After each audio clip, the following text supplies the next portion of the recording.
In charge Rajni Patil ji जो आज आपके साथ वार्तालाप करेंगे, और प्रदेश कांग्रेस कमेटी के मुलाराम जी, बल्ला साहब, रविंद्र शर्मा जी, आपके बलवान सिंह जी, हमारे किसान सेल के चौधरी गारूराम जी, अब्दुल मजीद वानी साहब हमारे भूतपूर्व मंत्री, पीछे हमारे ऑल इंडिया NSUI के प्रेसिडेंट नीरज कुंदन जी, मनमोहन सिंह जी, हरी सिंह चिप जी, आपके योगेश साहनी जी और उदय चिप जी, इंदु पवार जी, और हमारी इंडियन यूथ कांग्रेस की इंचार्ज यहाँ की, और आप सब पत्रकार साथियों, आप कल से देख रहे हैं कि जो एक्टिविटीज़ चल रही है और उसमें जो मेन विषय था वो था किसानों को लेकर जो इश्यूज कांग्रेस पार्टी ने पिछले 1 महीने से उठाए थे, उसका समापन समारोह कल था हमारे एजुटेशन। तो उसके बारे में सेंट्रल हमारा विषय वही है जो मुल्की सत्ता के इश्यूज हैं, जिस पर रजनी जी खूबसूरती से आपके साथ वार्तालाप करेंगी, और जब ये बात कंप्लीट करेंगे फिर जो आपके सवालात होंगे रजनी जी उनका आपके साथ इंटरेक्ट करेगी। कोई और इशू होगा तो हमारी सीनियर लीडरशिप यहाँ पर है, जिस किसी को भी उसमें ज़्यादा कंट्रोल है वो बता देंगे। मैं सीधे रजनी जी से गुजारिश करूँगा कि वो आपके साथ किसानों वाले मामले से शुरू करके आपके साथ प्रेस कॉन्फ्रेंस में डिटेल दें। रजनी जी।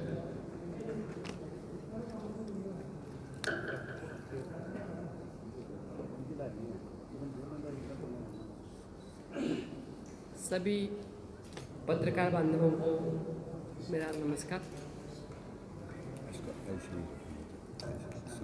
जी, आपको सबको ज्ञात है।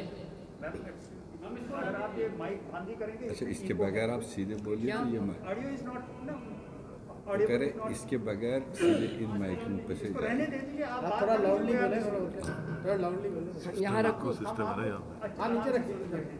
हाँ वो ठीक रहेगा। मुझे भी हाथ में लेके थोड़ा, इसमें इको भी है, ऑडियो इज नॉट। चल ठीक है, बस ठीक है, छोड़ दिया। अच्छा, थैंक यू। आपको सभी को ज्ञात है कि हमारा जो केंद्र सरकार ने किसान के लिए 3 कानून बनाए हैं, काले कानून जिसको हम बोलते हैं, उसको वापस लेने के लिए कांग्रेस कमेटी, अखिल भारतीय कांग्रेस कमेटी एक आंदोलन छेड़ने जा रही थी। पिछले 10 दिन से हम हर रोज़ कोई ना कोई रूप से वो आंदोलन करने जा रहे थे, चाहे सोशल मीडिया हो, चाहे साइन कैंपेन हो। 2 अक्टूबर को गांधी जी के मूर्ति के यहाँ जाके हमारे अध्यक्ष जी ने सबको एक प्रोग्राम दिया था। हर रोज़ कोई ना कोई हमारा कैंपेन चल रहा है। उसी के तहत उसका समापन 10 अक्टूबर को हर प्रांत के, हर राज्य के कैपिटल में जाके वहाँ पे ये काले कानून का निषेध करेंगे और एक किसान रैली हम करेंगे, ऐसे तय हुआ था। और उसके अनुसार मैं यहाँ पे कल आई।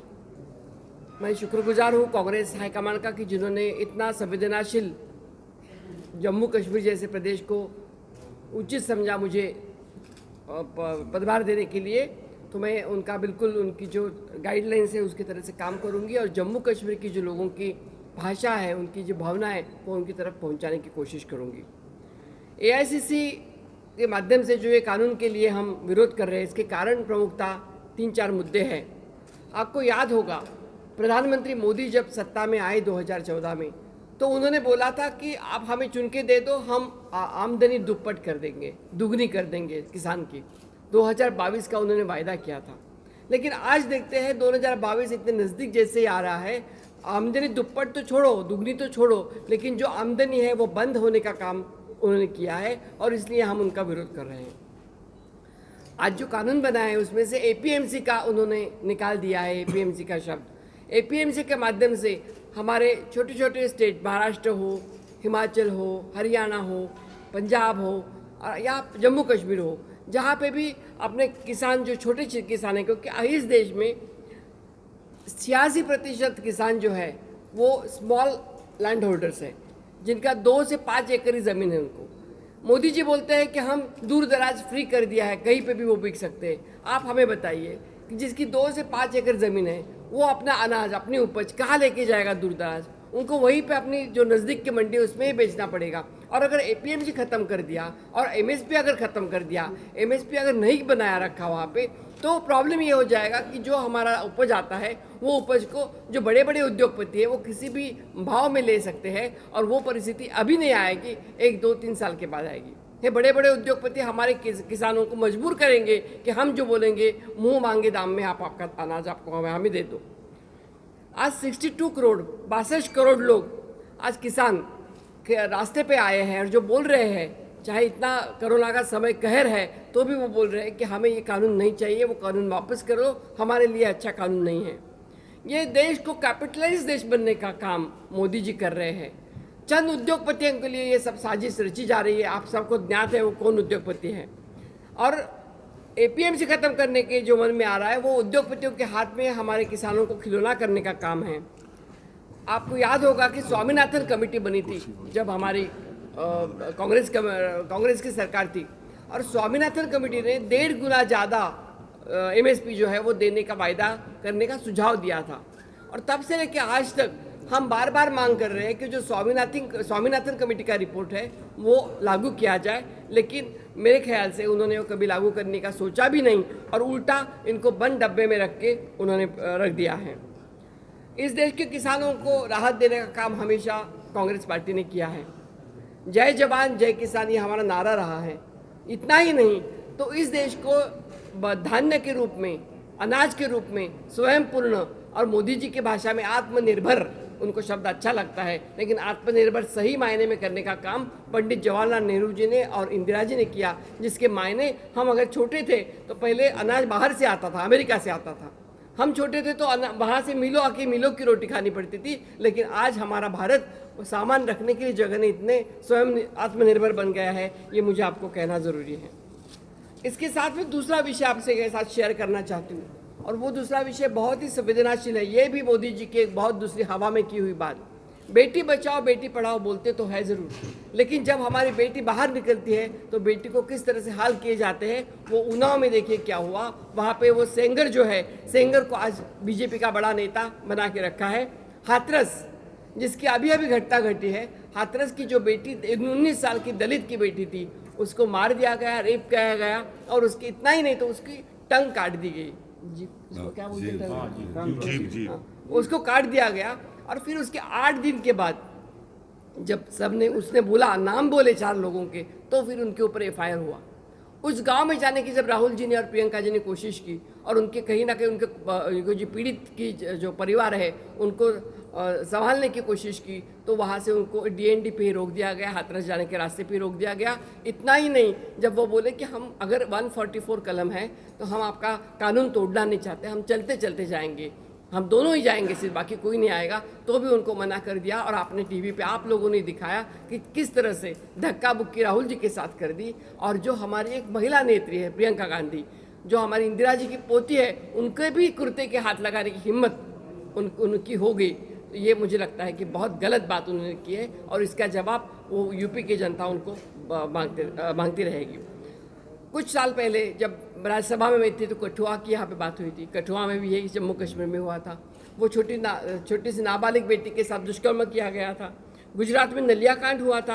अलीगढ़, शाहजहाँपुर, हर जगह पे जहाँ नाम ले लो वहाँ पे बच्चियों की, और इन्होंने नारा दिया था कि बच्चों को हम सम्मान रखेंगे, बच्चों को सुरक्षित रखेंगे। निर्भया के समय पे हमारी नेता सोनिया गांधी ने जो कानून सख्त बनाए थे, वो कानून लागू करना भी 7 साल में उनसे हुआ नहीं। मुझे लगता है कि उन्हें कहीं ना कहीं मन में सोचना चाहिए कि हम जब बोलते हैं और करते एक है, करनी और कथनी में अगर आप फ़र्क रखते हैं, तो मुझे लगता है कि इसमें सरकार, देश की जनता को, आवाम को, उनको आवश्यकता है कि उनके सवाल पूछे।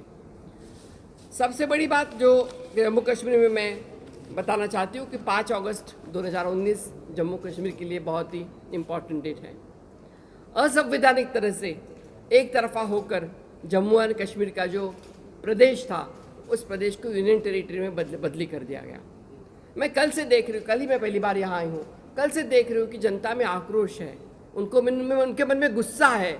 हमने तो ये हमेशा देखा है कि बहुत बहुत बड़े बड़े यूनियन टेरिटरीज को स्टेट में बदल जाता है, लेकिन पहली बार हमने ये देखा कि स्टेट को यूनियन टेरिटरी में किया है और ये बहुत ही गलत तरीके से किया। इसका हम निषेध करते हैं। आवाम चाहती है कि कांग्रेस पार्टी भी ये चाहती है कि हमारी स्टेटहुड जो है वो स्टेटहुड कायम रखे। कांग्रेस इसके लिए लड़ाई लड़ेगी। स्टेटहुड हमें चाहिए। हमें हमारे रोज़गार जो है, बेरोज़गारी जो हमारे बच्चों की है, उनको रोज़गार मिलना चाहिए। अपने ज़मीन का अधिकार जो उनका है वो उनको मिलना चाहिए। नौजवान और विद्यार्थियों को आज नौकरी भी नहीं है, लेकिन जो पढ़ते हैं 4G ना होने के कारण उनको भी तकलीफ आ रही है, उनको एकेडमिक करियर करने में मुश्किलें आ रही है और एग्ज़ाम तो नाम के लिए हो रही है, तो वो भी उनके लिए सही नहीं है। वो भी 4G रिस्टोर करने की ज़रूरत है। और कोविड-19 का आपने पेपर में मैंने कल पढ़ा और मीर साहब ने मुझे बताया कि जम्मू में ख़ास तौर पे ऑक्सीजन की कमी होने के कारण पे बहुत सारी परेशानियां हो रही है। मुझे लगता है कि गवर्नमेंट ने और एलजी साहब ने इसमें ध्यान देने की आवश्यकता है, क्योंकि कोविड सबसे ज़्यादा जिस प्रांत में है उस प्रांत से मैं आती हूँ, महाराष्ट्र से। सबसे ज़्यादा कोविड वहाँ पे है, अभी भी है, और कोविड कितना खतरनाक है वो हम जानते हैं। इसलिए हम बार बार सबको बोल रहे हैं कि डिस्टेंस रखो, एक बार वो यहाँ आ जाएगा तो खा जाएगा सबको। इसलिए सरकार ने अभी बहुत ध्यान देने की ज़रूरत है। मैं एक ही बात बताना चाहती हूँ कि यहाँ पे जो सवाल आपको करने हैं वो तो करिए, लेकिन जो जम्मू कश्मीर का जो हालात है, मुझे लगा था मैं जाऊँगी तो कैसे जाऊँगी, थोड़ा सा डरी थी, सहमी थी। लेकिन यहाँ पे आने के बाद में मुझे लगा कि लोग एकदम से खुले बोल रहे हैं, अपनी जो मन की भाषा है वो बोल रहे हैं।